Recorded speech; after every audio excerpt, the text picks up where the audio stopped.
Hello, આપણો આજનો topic છે બંધારણની અંદર બંધારણીય કટોકટી.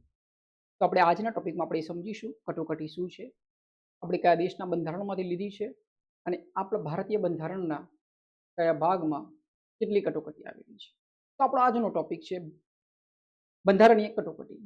તો આપણે એ સમજીશું કે આપણા બંધારણની અંદર કેટલા ટાઈપની કટોકટી છે. તો આપણા બંધારણની અંદર 3 ટાઈપની કટોકટી છે: 352, 356 અને 360. તો 352 નંબરનો જે આર્ટિકલ છે એ શેને લગતો છે? તો એ આપણી રાષ્ટ્રીય કટોકટીને લગતો છે. 356 છે એ આપણા રાષ્ટ્રપતિ શાસનને લગતો છે અને 360 છે આપણી નાણાકીય કટોકટી છે. આપણે કયા દેશના બંધારણમાંથી આ કટોકટીની બાબત લીધેલી છે? તો જર્મનીના બંધારણમાંથી આપણે કટોકટીની બાબત લીધેલી છે. ઓકે, આપણે આજે જાણીએ 352, 356 અને 360 કેવી રીતે એપ્લાય થાય છે. તો તમે બનેલા રહેજો. આ વિડીયો તમને સમજૂતી કેળવશે અને તમે આ વિડીયો દ્વારા તમે એ જાણી શકશો કે કટોકટી શું છે અને કયા કયા આર્ટિકલ્સ કેવી રીતે લાગે છે. ઓકે, ચલો આપણે જઈએ બંધારણીય કટોકટી. સમજીએ બંધારણીય કટોકટીમાં રાષ્ટ્રીય કટોકટી, રાષ્ટ્રપતિ શાસન અને નાણાકીય કટોકટી. તો જુઓ, સૌપ્રથમ આપણે સમજીશું બંધારણીય કટોકટીનો કન્સેપ્ટ અને કયા આર્ટિકલ દ્વારા એ અમલમાં આવે છે, કયા ભાગમાં છે. ભારતીય બંધારણમાં કટોકટીની જોગવાઈઓ ભાગ 18 હેઠળ આપવામાં આવી છે. આ તમારો પ્રથમ ક્વેશ્ચન સિરીઝ છે કે ભારતીય બંધારણમાં કટોકટીની જોગવાઈઓ કયા ભાગમાં આપવામાં આવી છે. તો ભાગ નંબર 18 માં છે. જ્યારે દેશની સુરક્ષા કે વહીવટીતંત્ર સામે જોખમ ઊભું થાય છે ત્યારે બંધારણીય કટોકટી લાગુ કરવામાં આવે છે. આ વ્યવસ્થાનો મુખ્ય ઉદ્દેશ એકતા અને અખંડિતતાનું રક્ષણ કરવાનો છે. આપણે સમજીશું આગળ કે 352 કટોકટી શું છે, 356 અને 360. અત્યારે આપણે હાલ સમજીએ કે આપણે કટોકટીની જે બાબત છે કયા ભાગમાં લખેલી છે. ભારતીય બંધારણના કયા ભાગમાં કટોકટીની જોગવાઈ છે? તો ભાગ 18. કટોકટીનો મુખ્ય ઉદ્દેશ શું છે? દેશની એકતા અને અખંડિતતાનું રક્ષણ કરવું.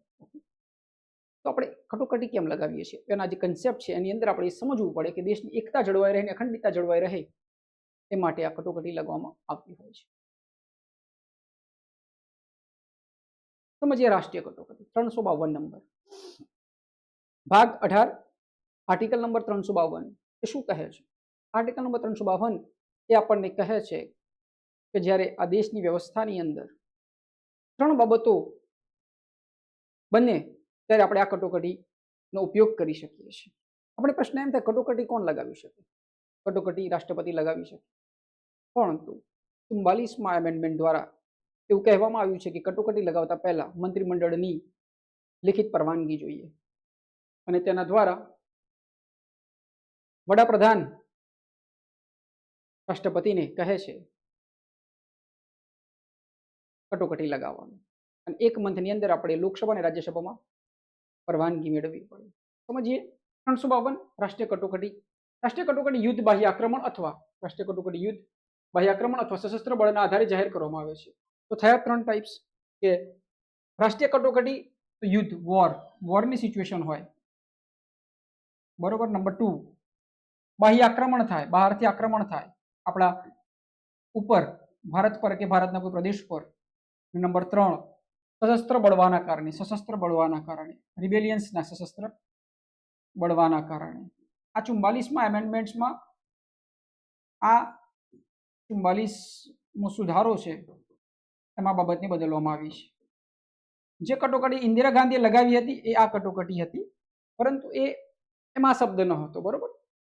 તો 352 નંબર છે એ 3 કારણો સીધે લાગે છે: વોર, બાહ્ય આક્રમણ અને સશસ્ત્ર બળવાના કારણે લાગે છે. સમગ્ર દેશમાં લાગી શકે છે તો કોઈ એક દેશના કોઈ ચોક્કસ ભાગમાં કટોકટી જાહેર કરી શકે છે. આ દરમિયાન કેન્દ્ર સરકાર રાજ્ય સરકારોને જરૂરી સૂચનાઓ આપી શકે છે.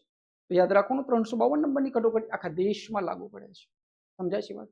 અથવા કોઈ દેશના કોઈ ચોક્કસ ભાગમાં લાગુ પડે છે. રાષ્ટ્રીય કટોકટી કઈ કિલોમીટર જાહેર કરવામાં આવે છે? 352. રાષ્ટ્રીય કટોકટી જાહેર કરવા માટે કયું કારણ જવાબદાર છે? તો 3 કારણો છે: બાહ્ય આક્રમણ, સશસ્ત્ર બળો અને યુદ્ધ. સમજાય છે વાત? 3 કારણોના આધારે 352 નંબરનો આર્ટિકલ એપ્લાય થતો હોય છે. આગળ વધીએ. રાજ્ય કટોકટી અથવા રાષ્ટ્રપતિ શાસન. તમને કોઈ એમ કે રાષ્ટ્રપતિ શાસન લાગ્યું છે તો શું રાષ્ટ્રપતિ શાસન આખા દેશમાં લાગી શકે? તો ના લાગી શકે. રાષ્ટ્રપતિ શાસન કોઈ રાજ્ય પૂરતું હોઈ શકે છે, કોઈ વિસ્તાર પૂરતું હોઈ શકે છે, 1 અથવા 2 રાજ્યો પૂરતું હોઈ શકે છે. આપણે યાદ રાખવાનું 352 નંબરનો આર્ટિકલ છે આખા દેશમાં લાગુ પડી શકે છે. 356 નંબરનો જે આર્ટિકલ છે રાષ્ટ્રપતિ શાસન જે રાજ્ય સાથે જોડાયેલો છે, રાજ્ય કટોકટી સાથે જોડાયેલો છે. ઓકે, પણ જ્યારે રાજ્યનું બંધારણીય તંત્ર નિષ્ફળ જાય છે ત્યારે રાજ્યપાલના અહેવાલના આધારે રાષ્ટ્રપતિ તે રાજ્યમાં રાષ્ટ્રપતિ શાસન લાદી શકે છે. કોઈ રાજ્યનું જે તંત્ર છે એ બંધારણીય તંત્ર છે નિષ્ફળ જાય છે ત્યારે રાજ્યપાલ રાષ્ટ્રપતિને કહે છે અને રાષ્ટ્રપતિ ત્યાં જે શાસન લગાવે છે એને રાષ્ટ્રપતિ શાસન કહે છે. કોઈ રાજ્ય પૂરતું અથવા એક કે બે રાજ્ય પૂરતું મર્યાદિત હોય છે. આ સ્થિતિમાં કારોબારીની સત્તા રાષ્ટ્રપતિના હાથમાં આવી જાય છે અને કટોકટીનો ઉદ્દેશ રાજ્યમાં બંધારણીય શાસનને પુનઃસ્થાપિત કરવાનો છે. રાજ્યમાં રાષ્ટ્રપતિ શાસન કઈ કલમ હેઠળ લાગે છે? રાષ્ટ્રપતિ શાસન 356 હેઠળ લાગે છે. રાષ્ટ્રપતિ શાસન લાગુ કરવા માટે કોનો અહેવાલ મહત્વનો છે? તો રાજ્યપાલનો અહેવાલ મહત્વનો છે. આ હતું 356 રાષ્ટ્રપતિ શાસન રાજ્યમાં લાગે છે. સમજીએ નાણાકીય કટોકટી 360 આ દેશમાં લાગે છે જ્યારે આર્થિક મંદીના એંધાણો હોય ત્યારે લાગે છે. જ્યારે દેશની નાણાકીય સ્થિરતા શાક જોખમમાં હોય ત્યારે રાષ્ટ્રપતિ નાણાકીય કટોકટી જાહેર કરી શકે છે. કટોકટી દરમિયાન સરકારી કર્મચારીઓના પગારમાં ઘટાડો કરી શકે છે. ભારતમાં અત્યાર સુધીમાં એક પણ વાર નાણાકીય કટોકટી લાગી નથી. તમને આ પ્રશ્ન પૂછાય છે કે ભારતમાં એક પણ વાર કઈ કટોકટી લાગી નહીં? 360 નંબર આર્ટિકલ નાણાકીય કટોકટી.